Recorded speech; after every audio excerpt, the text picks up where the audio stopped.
রাধে রাধে বন্ধুরা। আজ হলো পয়লা মাঘ, তাই আজকে আমাদের বাড়িতে লক্ষ্মী পুজো ছিল। এই যে দেখতে পাচ্ছ।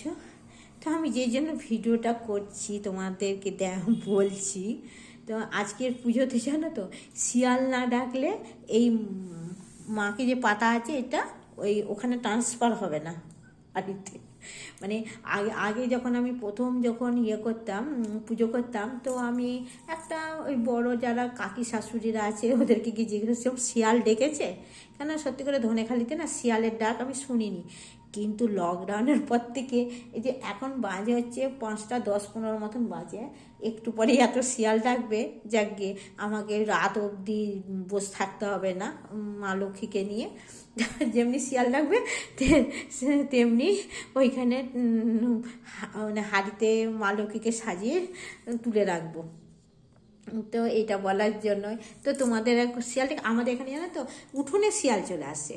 হ্যাঁ, এত শিয়াল। আর আমার ভিডিওটা দেখেছো তো, এইখানটা আমার পুকুর আছে, পুকুরের পাশে নদী, নদী না তোমার দামোদর খাল চলে গেছে। তো ওইখানে প্রচুর শিয়াল বসবাস করে। আর আমার কত বিড়ালকে খেয়ে নিয়েছে, তারপরে লোক যে যা পোষে সুযোগ পেলেই খেয়ে নেয়। হ্যাঁ, এই জন্যই আমি তো ভিডিওটা করেছি যে আজকের লক্ষ্মী পুজোর নিয়ম হচ্ছে শিয়াল যতক্ষণ না ডাকবে মা লক্ষ্মী হাঁড়িতে উঠবে না। টাটা, ভালো থেকো।